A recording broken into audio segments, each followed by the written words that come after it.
Alhamdulillahilladzi bi ni'matihi tatimmus shalihat. Hari ini saya ada penerbangan Surabaya Balikpapan yang harusnya jam 13 sekian, akhirnya dipindah ke jam 17 sekian. Terus saya minta kepada layan untuk dimajukan ke jam 14 sekian. Jangan sampai jam 17 karena bisa terlambat bisa ngisi kajian maghrib nanti. Akhirnya dimajukanlah ke jam 14. Dari jam 13 sekian ke 17 lalu dimajukan ke 14. Pas sampai di ruang tunggu ternyata layan yang jam 12 sekian itu baru akan boarding. Maka saya telepon ke manajer Lion Juanda untuk bisa dimajukan ke jam 12 sekian. Alhamdulillah ternyata bisa. Akhirnya maju lebih cepat, pulang lebih cepat, bisa istirahat dan bisa ngisi kajian insya Allah. Teman-teman yang dirahmati Allah, di sini ada pelajaran. Yang pertama, mungkin kadang-kadang kita itu bermuamalah dan muamalah ini ternyata ada kekurangan pada pihak lawan muamalah kita yang menurut hati kita itu tidak enak. Ternyata di situ ada hikmah di baliknya, ada kenyamanan setelahnya bila kita minta pertolongan kepada Allah. Jadi teman-teman yang dirahmati Allah, kalau kita akhirnya mengalami hal yang demikian, apapunlah kasusnya, itu ketika menuntut hak tidak perlulah ngamuk-ngamuk, marah-marah, bentak-bentak seperti orang ketika di bandara ya. Kadang-kadang yang diamuk itu petugas yang ada di pintu check-in,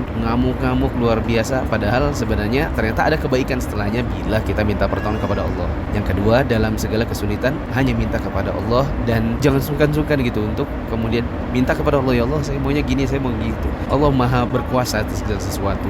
Yang ketiga, mungkin kita kalau punya teman yang ada di bandara misalnya seperti kejadian hari ini, itu juga tidak perlu sungkan-sungkan untuk bertanya dan berkonsultasi. Alhamdulillah tadi ada teman kenalan baru, saudara baru di Surabaya, kita kenalan lewat Instagram dan saya berkonsultasi, apa bisa nih Pak saya maju ke yang jam 12 sekian. Ternyata bisa, karena itu adalah hak penumpang meskipun jadi prioritas dan akan lebih mudah kalau ternyata dibantu oleh orang yang punya in charge di situ. Jadi pelajaran baru, pengalaman baru, saudara baru, dan inilah hikmah dari segala sesuatu yang Allah takdirkan kepada kita. Insya Allah ada kebaikan dan jadinya ada pengalaman baru, ada saudara baru, ada hikmah di balik hal yang mungkin kadang-kadang kita tidak senang, tapi ternyata Allah yang lebih tahu bahwa ada kebaikan setelahnya.